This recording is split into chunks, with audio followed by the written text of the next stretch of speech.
You're listening to the Zine Collector Podcast, episode 25, Doubts and the Artist.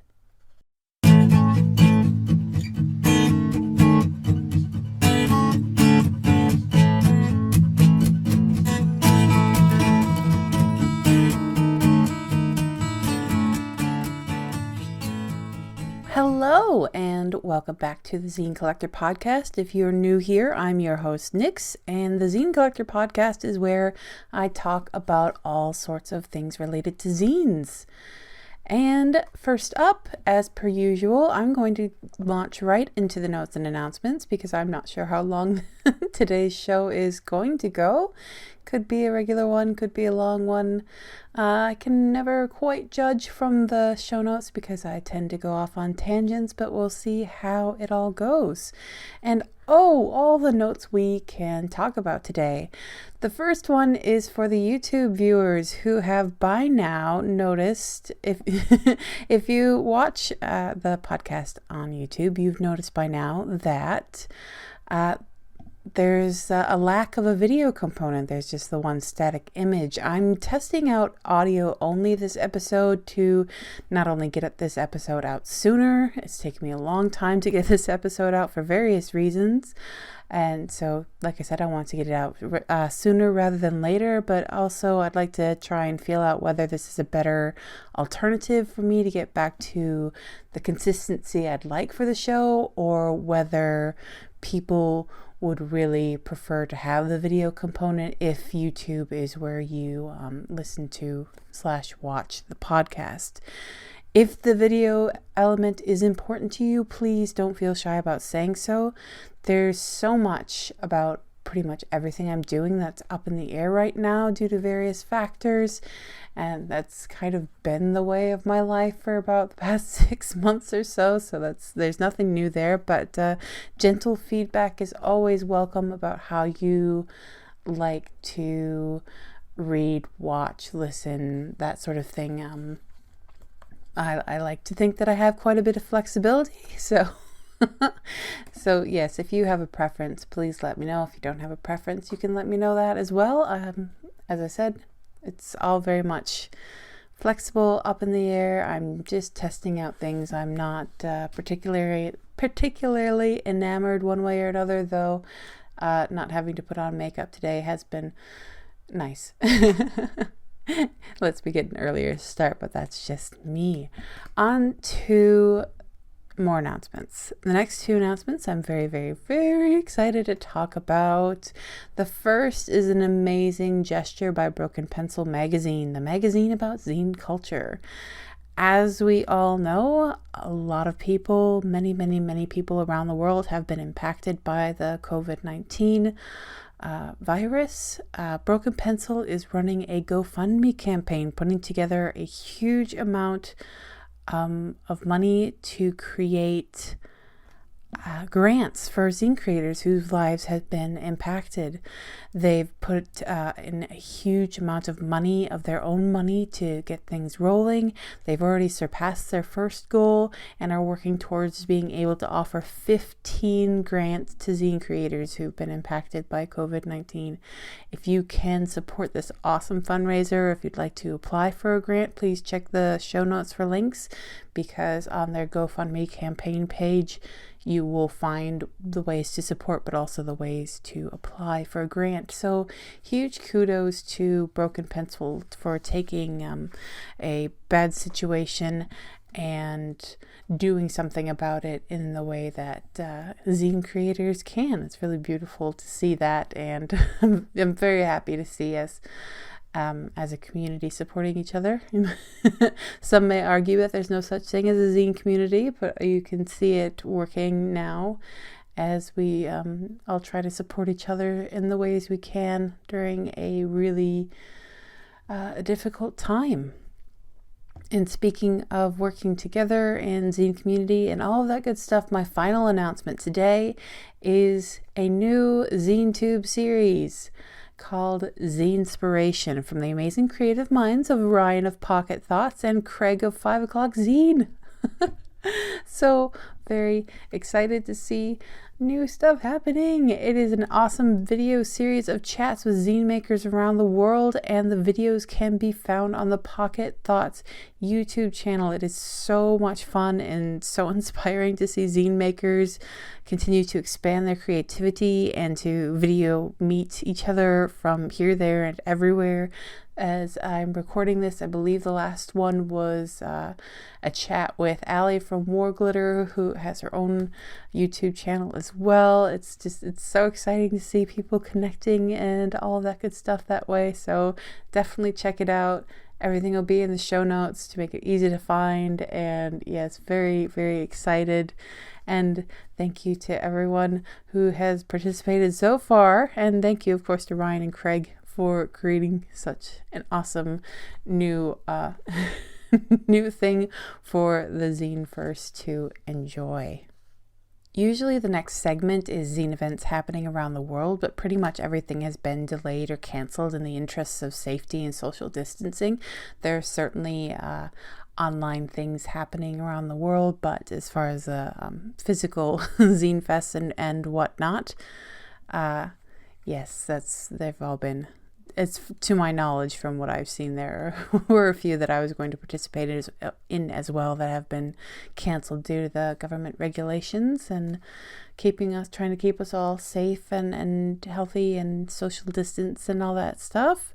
If there are any online events happening, please let me know. I'd love to help get the word out so we can all keep feeling connected and creative during these stressful times. The last thing any of us want any of the rest of us to feel is alone during difficult times. And if there's anything about that the zine community is very good at, it is connecting. So yes, please let me know. I am always happy to share and shout out and signal boost and all of those things to help us all find each other and connect. So yes, I'm afraid the zine event calendar segment is going to not be a part of the podcast for the foreseeable short-term future. So that being said, let us get into the main part of the podcast, and that is, well, in the last episode, I did a wrap up and moving forward kind of chat along with answering some questions from Instagram friends, so on and so forth. It was a rather relaxed episode, but I did keep one question aside for this episode because the more I thought about it, the more I had to say. And even now, as I'm recording this episode, I'm not entirely sure that I'm going to convey what I want to convey. But I would really, no more avoiding, no more procrastinating, no more staring blankly at pieces of paper trying to figure out exactly what it is I want to say. I will give it a go and see where we land. And that question came from Umbercito, and please forgive me if I've mispronounced that. And Umbercito asked, how do you cope with the feeling that everything you do is not worthy of sharing? Ooh, now that is a big question. I was talking to a friend about this, about the question of worthiness and coping and dealing with those feelings that can often be quite overwhelming. And I was talking and trying to get my head around what I wanted to say about it, and they just came out and asked and said, well, what do you do? You've always had trouble of feelings of worth and that sort of thing. And well, way to put it bluntly. But they're not wrong. They're definitely not wrong. There are many doubts floating around in your fluffy zine enthusiast. So what I'd like to say first of all is what I want to convey in everything I do. It's that you are not alone. Remember that you are not alone. First and foremost, before anything else, you are not alone. And how are you feeling with these feelings of overwhelm and should I share it? And is it worth sharing? Or, will people like it? Will people not like it? That all of those things I feel are very closely linked and So it's part of part of the reason why this felt like such a big subject to me. But I'll try to stay on point for the purposes of the show. I think in some ways, feelings of worth and feelings of confidence are very closely linked. As you build your confidence in what you do, so too can you build the feeling that what you are creating is worthy of sharing. And it's with that in mind that I think small sharing, or even safe sharing, if you will, is a great place to start. Even if you've already started sharing on a wider scale, if you have, let's say, an Instagram account where you're sharing something, or various other platforms. There are so many platforms these days. But if you already started sharing, it doesn't mean you have to keep sharing on the wider scale. You can always step back. It's easy to get caught up in this social media mentality where everything you share means sharing with the world instantly. And in that social media mentality, sharing also means opening yourself up to who knows what kind of feedback, or no feedback at all, both of which can come with there are positives and negatives, that's for sure. There are so many reasons why sharing with the social media mentality is challenging, even for creators who've been doing it for a while.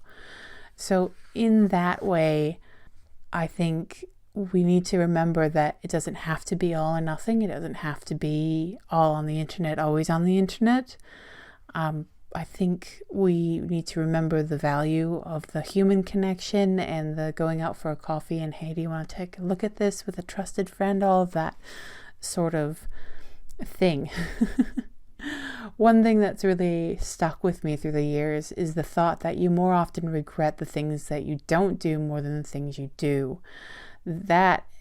Keeping that in mind has helped me to take the first step a number of times. But as I said, the first step, and it's still a first step with every creation. It's not just your first step with your first creation. That step does not have to be such a huge step. It doesn't have to be the internet, sharing on the internet step. Sharing with a trusted friend or friends can help you get feedback, get more accustomed to that feeling of putting yourself out there, and you might even see new things about your creations by viewing them through another person's eyes. I've found that to be, it's not necessarily just about the feedback, just seeing what people notice about your work that you may not have thought about, or necessarily specifically put something into that particular thing, but someone's noticed it about your work. That can be very, very rewarding, even if it's just face to face with one other person. It's quite lovely. At least I think so. Along somewhat similar lines, I think it's also a great idea to get involved in collaborative projects to help build that sense of worth and confidence, etc., etc. I'm still using the terms rather interchangeably. For me, getting involved means things like putting together collaborative zines like Paper Currency, or joining in zines like Ryan's Pocket Thoughts Annual. Even the podcast has a couple of collaborative episodes where other zine makers from around the world have contributed their words to the various themes for the community episodes. I derive a lot of my sense of purpose and identity by what I can do for other people. By making and joining collaborative projects, I can help myself push aside those doubts, because it does give me that sense of purpose. But I think on a different scale, even if the doing for others mentality doesn't work for you, I think getting involved in collaborative projects is good, because it still becomes, I guess, less pressure in a way, really, because it's not just about you. And it's not just about your one creation. It's not all the focus is on the one point, the one creation, the one zine or work or whatever it is that you're making. It's spread out. It's not about me or my creation. It's about what we can and what we have created together as a group. And there's a lot of positivity and good feelings that can come from working in a group like that, but also I think that can help, again, help you find your way through those feelings with a little bit of the pressure off in certain ways, if that makes sense. I hope it does. The last point I wanted to make today, and the point I've left until last, is the one that seems kind of the most complicated, and to borrow Doctor Who, a bit wibbly wobbly in concept, but I hope I'll be clear enough to really get across what I'm trying to say. And it's a concept that is both follow your bliss and also a matter of giving things up to the universe, so to say. But I will back myself up before I confuse you too much. So, as I said, this point is the easiest to say and the hardest to do, at least from my perspective and experience.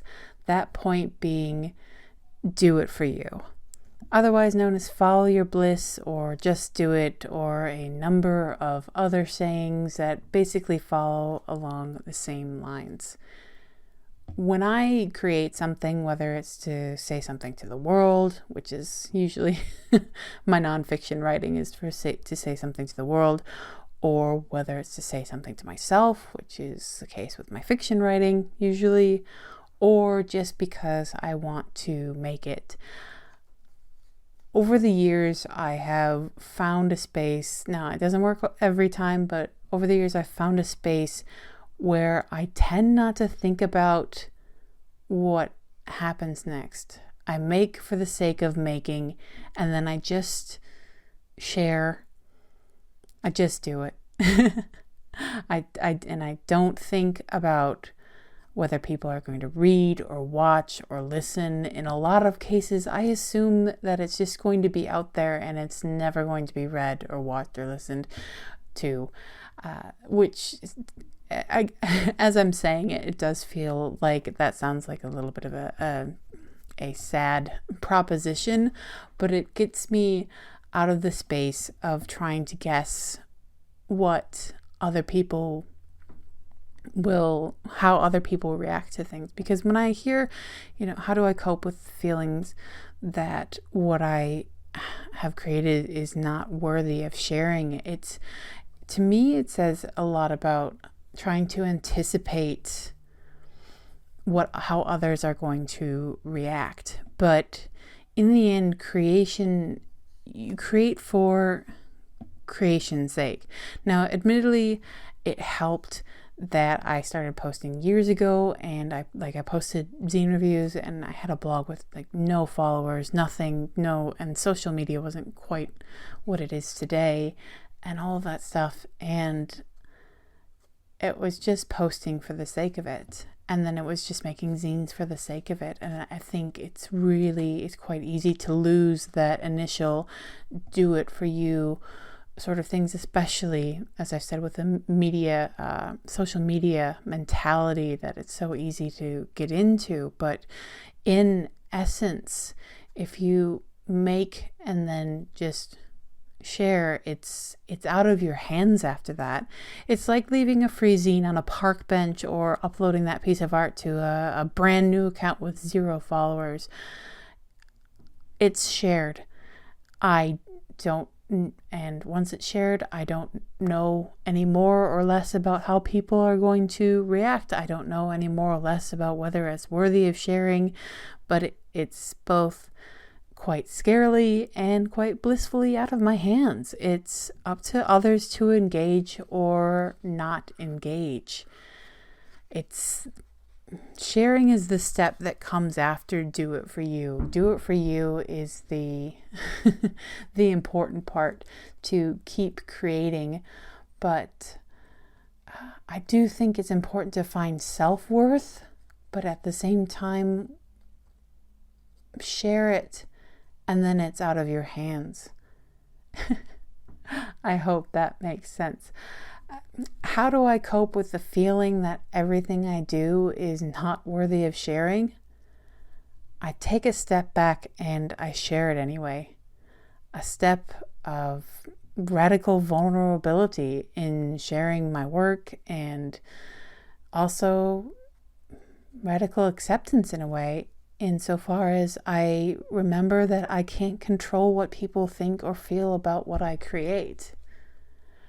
I do think it's very important to cultivate feelings of self-confidence and self-worth and along those lines. And that's something that is definitely you need to work on.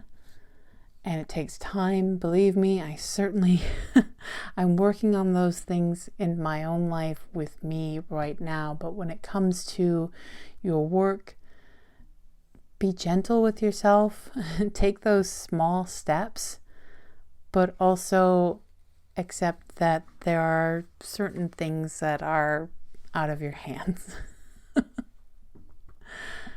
And that is where I am going to end it. Zine friends, I hope I've been helpful in answering your question, Umbrasito.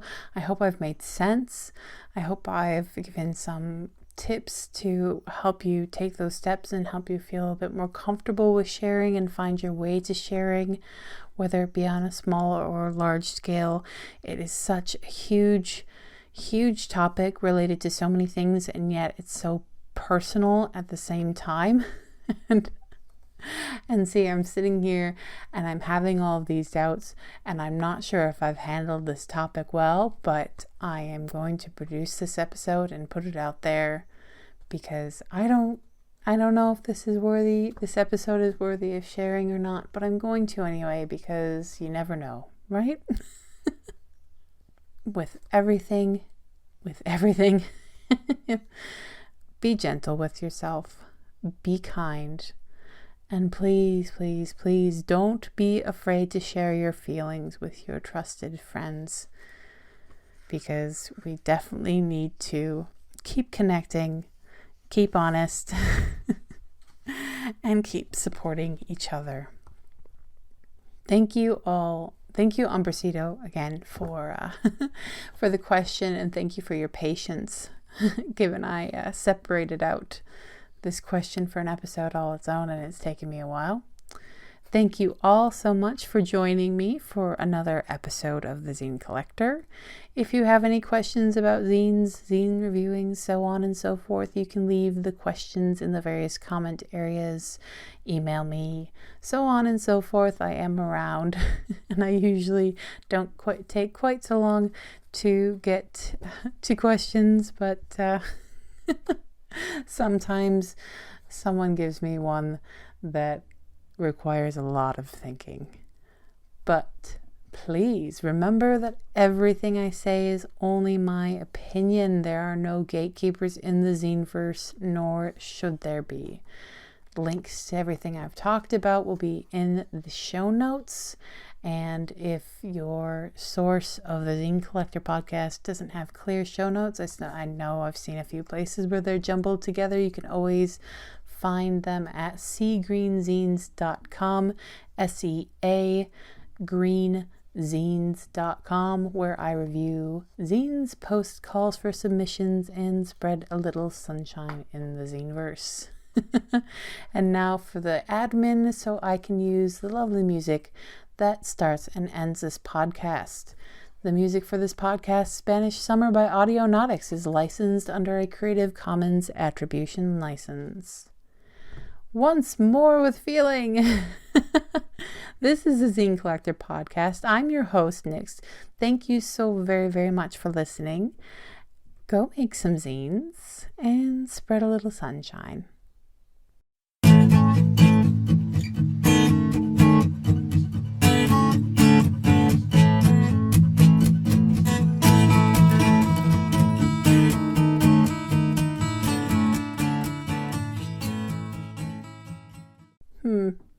I'm not sure about this no video thing. I find myself still looking to where the camera usually is, or rather where my phone usually is. So we'll see how it goes. And if you only listen to the podcast rather than watch them anyway, then hi and bye.